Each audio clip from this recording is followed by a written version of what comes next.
So ladies and gentlemen, again, our job is to inspire you. Now, tapusin natin to sa tatlong tanong. Number 1, yayaman ba talaga ako? Yan ang question ng karamihan. Well, ang sagot ko po dyan, yes, yayaman kayo. Kaya lang, ang babalik mo sa akin, bakit ang daming hindi yumayaman? Yayaman pala ba't naman hindi? Iilan lang yung mga kinikwenta nyo. Well, ladies and gentlemen, hindi po iilan. Ilan lang yan sa nakikita nyo ngayon. Pero sasagutin pa rin natin yung tanong, bakit hindi lahat?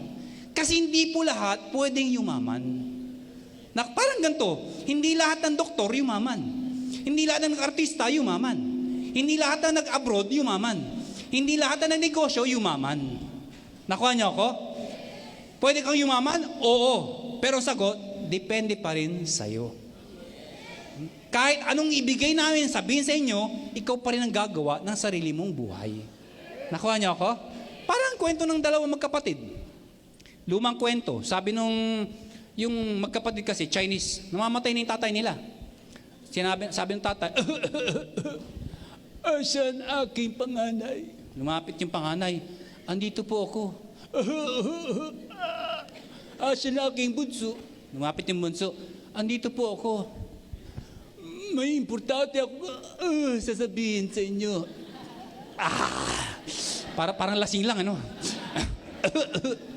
Yung sa inyo, isa sa inyo, ay yayaman ng bonggang-bongga. Yung isa naman ay maghihirap ng bonggang-bongga.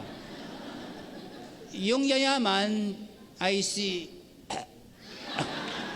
Patay, hindi nasabi kung sino yayaman. Siyempre, ikaw ba yung nasa magkapatid? Siyempre, gusto mo malaman sino, di ba? Para ayusin mo na. Namatay na, wala na. Ni-revive, pero wala na. Nagkahiwalay sila ng landas. Ang nasa utak ng panganay, ako dapat ang yayaman. Ang nasa utak ng bunso, ako dapat ang yayaman. Parehong nagsumikap, parehong yumaman. One day, nagkaroon ng chance, magkikita sila. Excited silang pareho. Sabi ng panganay, teka lang, yung yaman ko, malamang siya yung mahirap. Yung bunso, anong siniisip? Ang yaman ko, malamang siya yung mahirap. Nung nagkita sila, nagkagulatan sila. Pareho silang mayaman ng bonggang-bongga. Bakit nangyari yun? Dahil ang buhay mo, ikaw ang gagawa. Wala sa magulang mo, wala sa upline mo, wala sa kurso mo, wala sa teacher mo. Ikaw ang gagawa ng buhay mo. Second question, kaya ko ba? Kasi una, yayaman ba ako? Sagot ko, yes. Second question, kaya ko ba? Well, ang sagot ko ito, kayanin mo. Nagawa ng iba, magagawa mo. Kaya po kami nandito para turuan namin kayo ng step by step kung paano nyo gagawin. Hindi lahat pwede ituro sa isang upuan. Kailangan umaten ka. Sabi ng iba, hindi, mahirap yan etc. Ang dami sinasabi. Ang sagot ko lang ganito.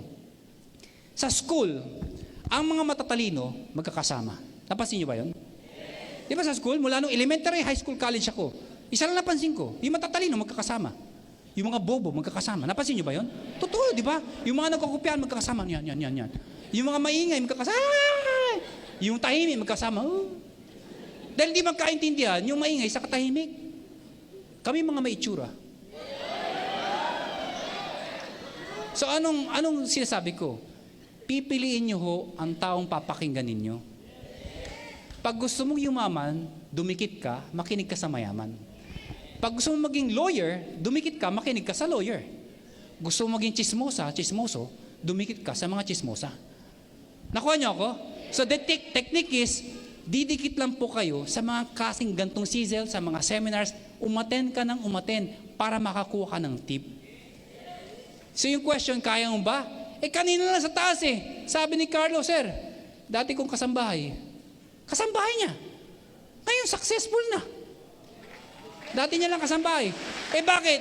Araw-araw niya nakikita yung boss niya Araw-araw niya naririnig. Sabi niya, kaya ko din yan.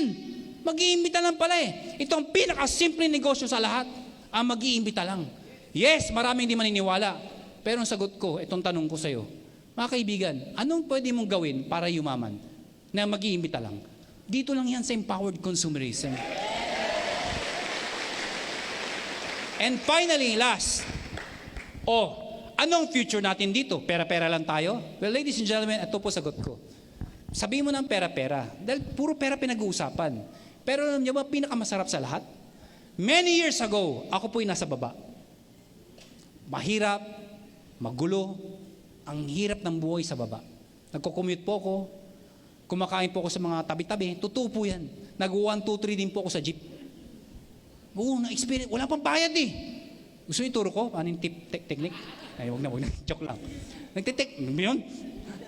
Anyway, ang point ko, para maintindihan nyo gano'ng kahirap buhay ko kumakain ako sa McDo, nang di ako nagbabayad. Paano ko ginagawa yun? Siyempre, pag wala ka na makain, gagawa ka ng paraan. Paano? Pupunta ka, yung malapit sa school, estudyante ako nun. Puupo ako doon. Maghanap ako ng mga magbabarkada na babae, estudyante, na kumakain. Kadalasan ng babae, hindi inauubos yung kinakain nila. May natitira. Pag tayo nila, pupuntahan ko yung table nila para hindi ligpitin. Upo ako. Hindi ko kakainin. Bakit? May mga tao nakakita eh. Nakaupo ako doon para hindi ligpitin. Pag nagpalitan ng mga tao, sa ako babanatan. Maniwala kayo siya hindi, pinagdaanan ko po yun. Ganong kahirap ang buhay ko. Ngayon, ako'y nasa baba. Meron mga taong tinulungan ako para umakyat. Bakit kami nandito? Por pabor mga kaibigan. Malungkot sa taas kung kami-kami lang. Pwede bang samahan nyo kami sa taas? Dahil mas masarap kung lahat tayo, marami tayo. Lalo na kung kasama natin yung katabi mo. Gusto ba kasama yung katabi mo? Alam mo, may sumagaw ng yes, pero yung iba di sumigaw. Uulitin ko po yung tanong ko. Gusto bang kasama yung katabi mo? Meron pa rin din sumigaw. Alam nyo, umiikot ako ng Pilipinas. Lagi ko tinatanong yan. Gusto ba yung katabi mo, yumaman din? Lahat nagsisigawan, lahat nagpapalakpakan. Teka lang. Dito lang po, may mangilan-ngilan ako nakita. Sumisigaw na yung katabi, gumagawa siya, ang itsura niya ganito. Alam niyo, hindi ko maintindihan ba't yung mga ganyan tao. Tandaan mo, pag hindi ka nagsabi ng yes, bumabalik sa'yo yun. Damay ka dun.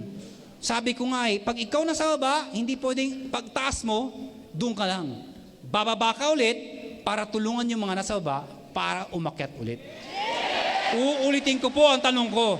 Uulitin ko po. Sana makonvince nyo ako. Gusto nyo bang yumaman ng katabi nyo? Thank you. Alam nyo, meron pa rin di sumigaw. Hindi pa pumalakpak. Alam nyo, isa lang po sa inyo ang hindi sisigaw at papalakpak. Mga kaibigan, hindi na po ako babalik dito. Totoo po yan. Huling tanong.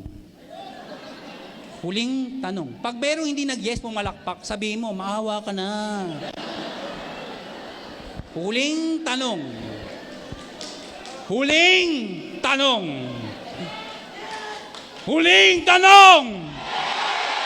Gusto bang di yumaman katabi mo?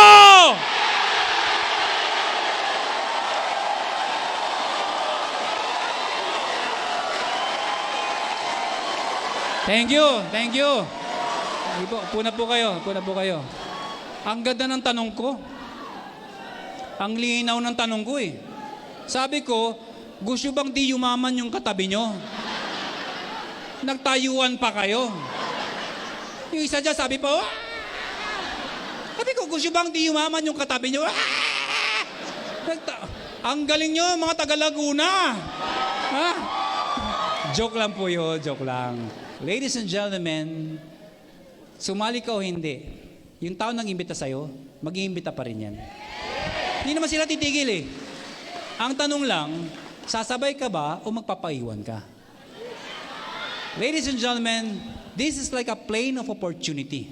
The doors are very wide open. If you join us, we will help you, we welcome you, and we will guide you. But remember this, sumali ka o hindi, with or without you, this plane of opportunity will surely fly. At hindi po kayo hihintayin. Lilipad. Ang tanong na lang, sasabay ka ba o magpapaiwan? Sasabay ka ba? Kung sasabay ka, tumayo ka! Sigaw mo, sasabay ako! Yayaman din ako! Good morning! Thank you!